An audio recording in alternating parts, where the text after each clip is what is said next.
अगर माँ तारा सचमुच माँ है तो उनकी आंखों में अग्नि क्यों दिखाई देती है? उनके गले में खोपड़ियों की माला क्यों है? उनका संबंध श्मशान से क्यों जोड़ा जाता है? और सबसे बड़ा प्रश्न, क्या कोई माँ अपने ही बच्चों को भयभीत कर सकती है? यही वह रहस्य है जहां से आज की यात्रा शुरू होती है। सदियों से लाखों लोग माँ तारा की पूजा करते आए हैं, दीप जलाते हैं, मंत्र पढ़ते हैं, प्रसाद चढ़ाते हैं। लेकिन एक विचित्र बात है, अधिकांश लोग उनकी आराधना तो करते हैं पर उन्हें समझने की कोशिश कभी नहीं करते। क्या यह अजीब नहीं है? मनुष्य हमेशा उस चेहरे की ओर आकर्षित होता है जो मुस्कुराता हुआ दिखाई दे। उसे फूल पसंद है, सुगंध पसंद है, कोमलता पसंद है। लेकिन जैसे ही उसके सामने कोई ऐसा स्वरूप आता है जो उसकी कल्पना से मेल नहीं खाता, वह डर जाता है। और ठीक यही माँ तारा हमारी पहली परीक्षा लेती है, क्योंकि जो आंख केवल सुंदरता को स्वीकार करती है वह सत्य को कभी नहीं देख सकती। जरा कल्पना करो, एक छोटा बच्चा अंधेरे कमरे में प्रवेश करता है। उसे लगता है कि वहां कोई राक्षस छिपा हुआ है। उसका दिल तेज धड़कने लगता है, वह भागकर बाहर आ जाता है। लेकिन जब वही कमरा सुबह की रोशनी में खुलता है तब पता चलता है कि वहां कोई राक्षस था ही नहीं।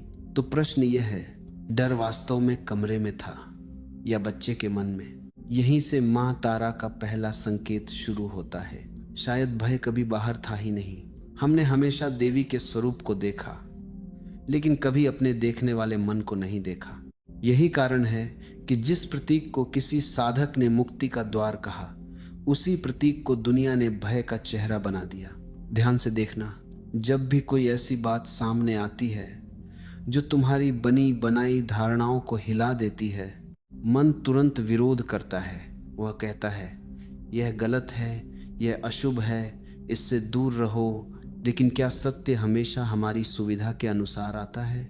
यदि सत्य हमेशा सुखद होता तो जागरण की आवश्यकता ही क्या थी? माँ तारा का स्वरूप हमें उत्तर देने नहीं आता, वो हमारे भीतर छिपे प्रश्नों को जगाने आता है। यही कारण है कि उनकी उपस्थिति को समझने के लिए केवल आंखें पर्याप्त नहीं है। एक और बात, क्या तुमने कभी सोचा है कि माँ तारा का नाम लेते ही श्मशान की चर्चा क्यों होने लगती है?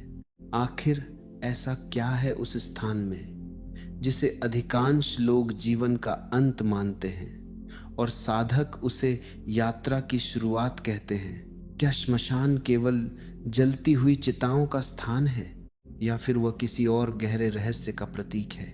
इन प्रश्नों का उत्तर अभी मत खोजो, क्योंकि जल्दी मिलने वाला उत्तर अक्सर गहरे सत्य से दूर ले जाता है। आज केवल इतना समझो, माँ तारा का संबंध उस अंधकार से है जिससे पूरी दुनिया भागती है। लेकिन क्या हर अंधकार बुरा होता है? बीज भी तो अंधेरी मिट्टी में ही अंकुरित होता है, शिशु भी तो अंधेरे गर्भ में ही जीवन पाता है, ध्यान भी तो आंखें बंद करके ही जन्म लेता है। तो फिर संभव है जिस अंधकार से तुम जीवन भर डरते रहे वही किसी नए जन्म का द्वार हो। यही मन उलझ जाता है, क्योंकि उसे सिखाया गया है कि प्रकाश ही सब कुछ है और अंधकार केवल शत्रु है। लेकिन अस्तित्व कभी दो हिस्सों में नहीं बांटा।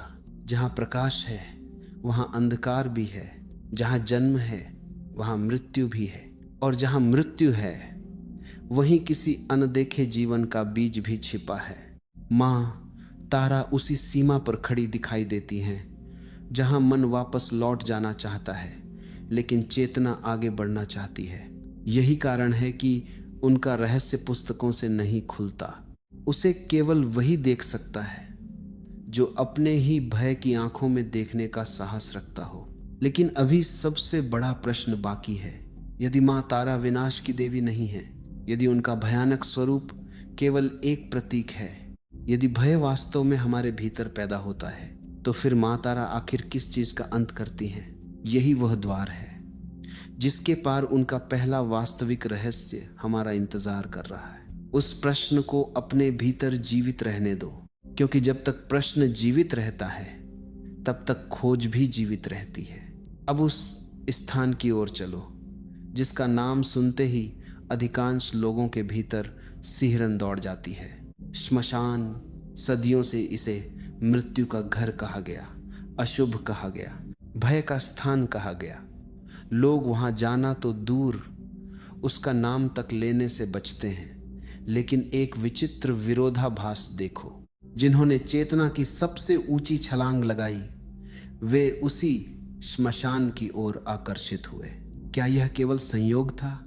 नहीं, क्योंकि श्मशान का रहस्य लकड़ियों की जलती हुई आग में नहीं छिपा, बल्कि उस दृश्य में छिपा है जिसे मन कभी स्वीकार करना नहीं चाहता। मन हर दिन एक भ्रम बुनता है। वह कहता है, मैं यही हूं, मेरा नाम यही है, मेरी पहचान यही है, मेरी उपलब्धियां ही मेरा मूल्य हैं। धीरे धीरे मनुष्य इन बातों को इतना दोहराता है कि वही उसका सच बन जाती हैं। फिर वह उसी बनाए हुए व्यक्तित्व की रक्षा में पूरा जीवन लगा देता है। यदि कोई उसकी प्रशंसा करे, वह प्रसन्न हो जाता है। यदि कोई उसकी आलोचना कर दे, वह भीतर से टूटने लगता है। जरा ठहर कर देखो, यदि तुम्हारी वास्तविक सत्ता इतनी मजबूत है तो किसी के दो शब्द तुम्हें इतना अस्थिर कैसे कर देते हैं? यही वह गांठ है जिसे मां तारा देखती हैं। श्मशान हमें एक कठोर सत्य के सामने खड़ा कर देता है। वहां किसी का परिचय नहीं पूछा जाता, न कोई पद चलता है, न कोई धन, न कोई प्रसिद्धि, न कोई अहंकार। जो व्यक्ति कल तक स्वयं को सबसे अलग समझता था, वही प्रकृति की गोद में उसी मौन का हिस्सा बन जाता है जिसका हिस्सा बाकी सब हैं।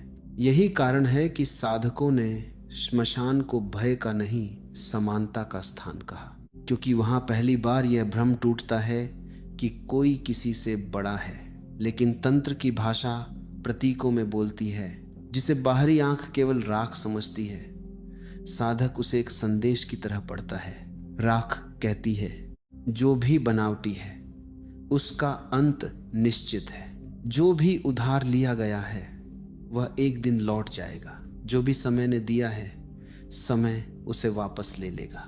फिर प्रश्न उठता है, ऐसा क्या है जिसे समय छीन नहीं सकता? यही वह खोज है जहां से साधना प्रारंभ होती है। अब मां तारा के स्वरूप को फिर से याद करो। क्या उन्होंने कभी आभूषणों से सजे राजमहल को अपना निवास बनाया? नहीं, क्योंकि उनका संदेश सुविधा में नहीं, सत्य में छिपा है। सत्य कभी कभी कठोर दिखाई देता है, क्योंकि वह भ्रमों को सहलाता नहीं, उन्हें तोड़ देता है। मनुष्य इसी टूटने से डरता है। उसे लगता है कि यदि उसकी बनाई हुई पहचान चली गई तो वह स्वयं भी समाप्त हो जाएगा।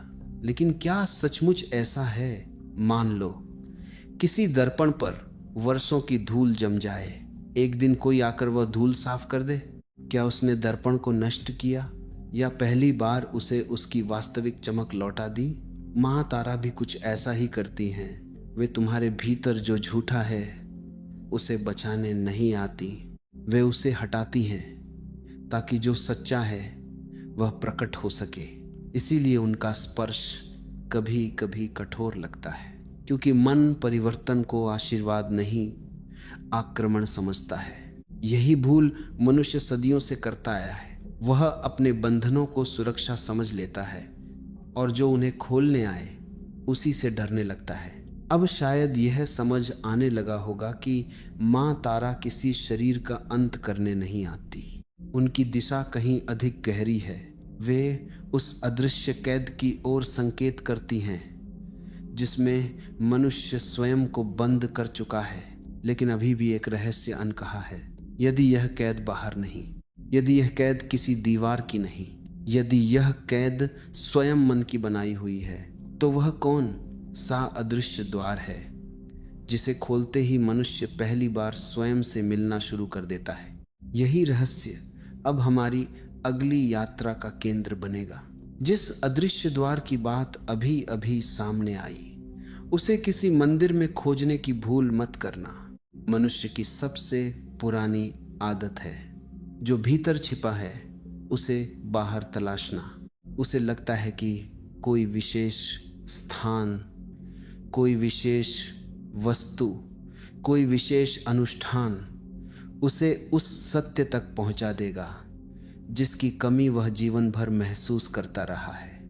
लेकिन यदि ऐसा ही होता तो संसार में इतने तीर्थ होने के बाद भी बेचैनी क्यों बची रहती?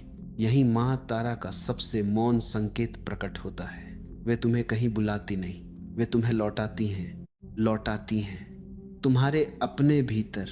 सुनने में यह बात बहुत सरल लगती है, पर वास्तव में यही सबसे कठिन यात्रा है, क्योंकि बाहर की हर यात्रा में रास्ते दिखाई देते हैं, मंजिल दिखाई देती है, साथी मिल जाते हैं। भीतर की यात्रा में ऐसा कुछ नहीं होता। वहां न कोई नक्शा होता है, न कोई दिशा सूचक, न कोई भीड़, सिर्फ तुम होते हो और तुम्हारे भीतर वर्षों से दबे हुए वे स्वर जिन्हें सुनने से तुम हमेशा बचते रहे।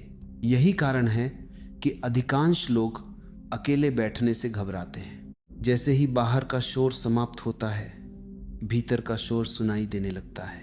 दबी हुई इच्छाएं, अधूरे भय, पुराने घाव, भूले हुए अपराध बोध, सब एक एक करके सामने आने लगते हैं। मनुष्य सोचता है कि वह संसार से भाग रहा है, जबकि सच यह है कि वह स्वयं से भाग रहा होता है। मां तारा इस भागने को रोक देती है। वे तुम्हें मजबूर नहीं करती, लेकिन तुम्हारे सामने ऐसा मौन रख देती हैं जहां अब छिपना संभव नहीं रह जाता। यही वह क्षण है जहां साधना शुरू होती है। साधना का अर्थ कुछ जोड़ना नहीं, बल्कि वह सब देखना है जिसे तुमने वर्षों से देखने से इनकार किया। ध्यान देना, देखना और बदलना दोनों अलग बातें हैं। मन तुरंत सुधार करना चाहता है, उसे हर कमी को मिटाने की जल्दी रहती है, लेकिन चेतना कभी जल्दी नहीं करती। वह पहले केवल देखती है, और जब देखना पूर्ण हो जाता है तब परिवर्तन अपने आप घटित होता है। जैसे सूरज निकलते ही अंधेरा कहीं नहीं जाता, उसे हटाया नहीं जाता, वह स्वयं विलीन हो जाता है। इसी प्रकार भीतर का भ्रम भी संघर्ष से समाप्त नहीं होता, जागरूकता से समाप्त होता है। शायद इसी कारण मां तारा को करुणा का स्वरूप कहा गया, क्योंकि वे तुम्हारे दोषों से युद्ध नहीं करती। वे तुम्हें इतनी स्पष्ट दृष्टि देती हैं कि दोष स्वयं टिक नहीं पाते। अब एक और रहस्य समझो।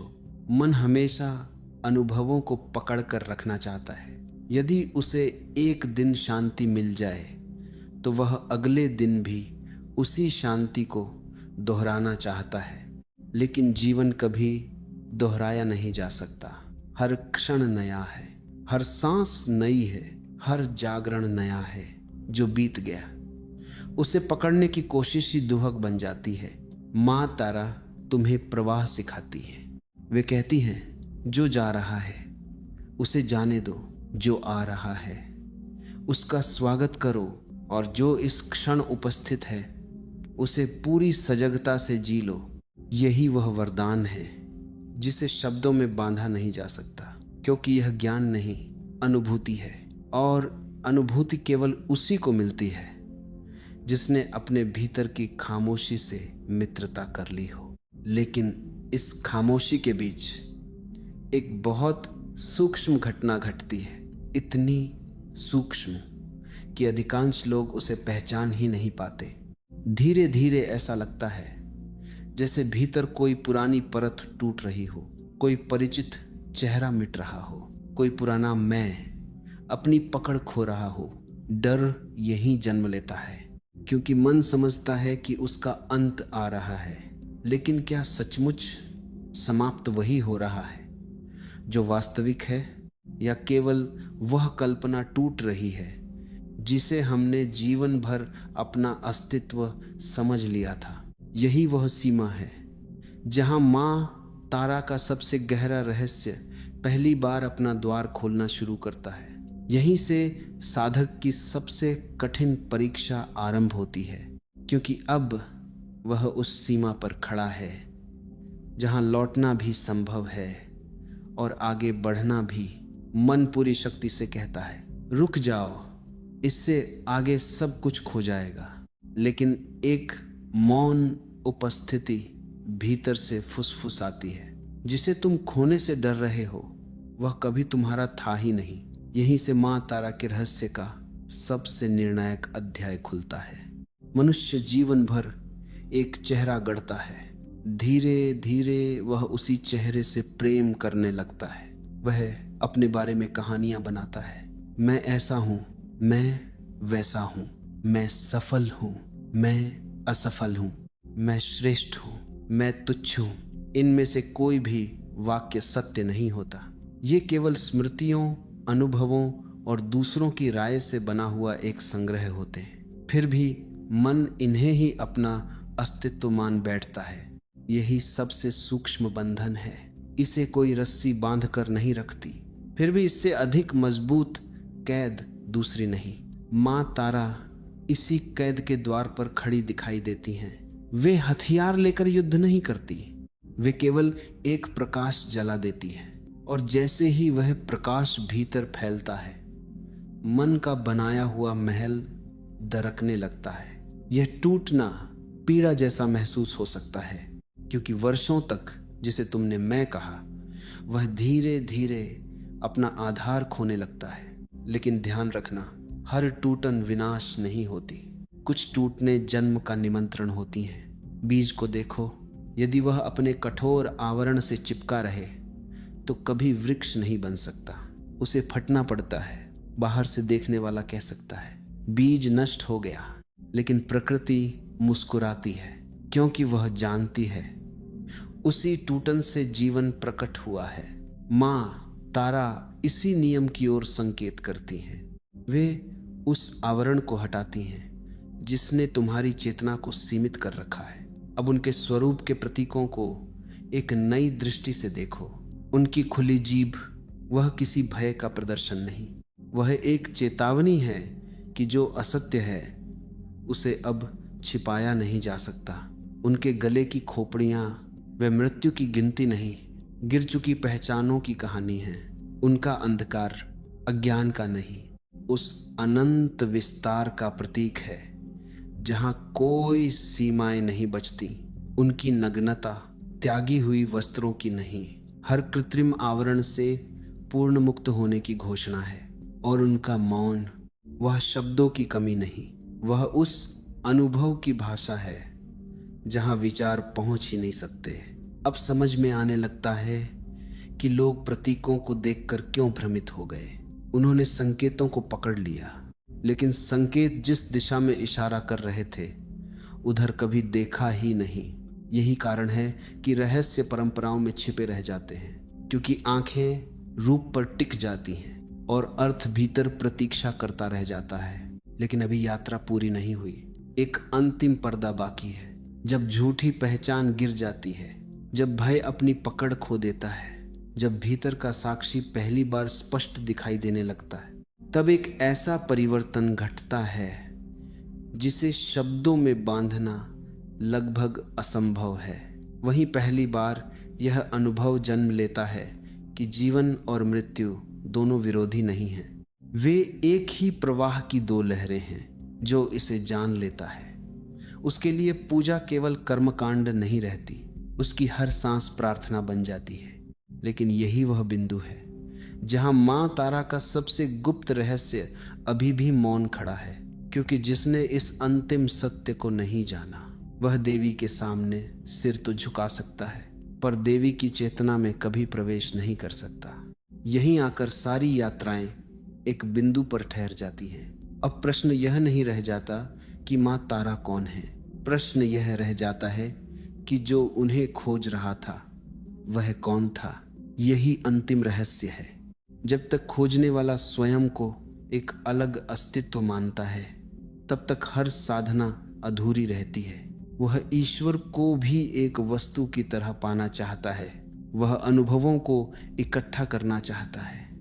उसे लगता है कि किसी दिन एक अद्भुत क्षण आएगा और उसी क्षण सब कुछ बदल जाएगा। लेकिन अस्तित्व कभी अचानक नहीं खुलता, वह तो हमेशा खुला हुआ है। बंद केवल हमारी दृष्टि होती है।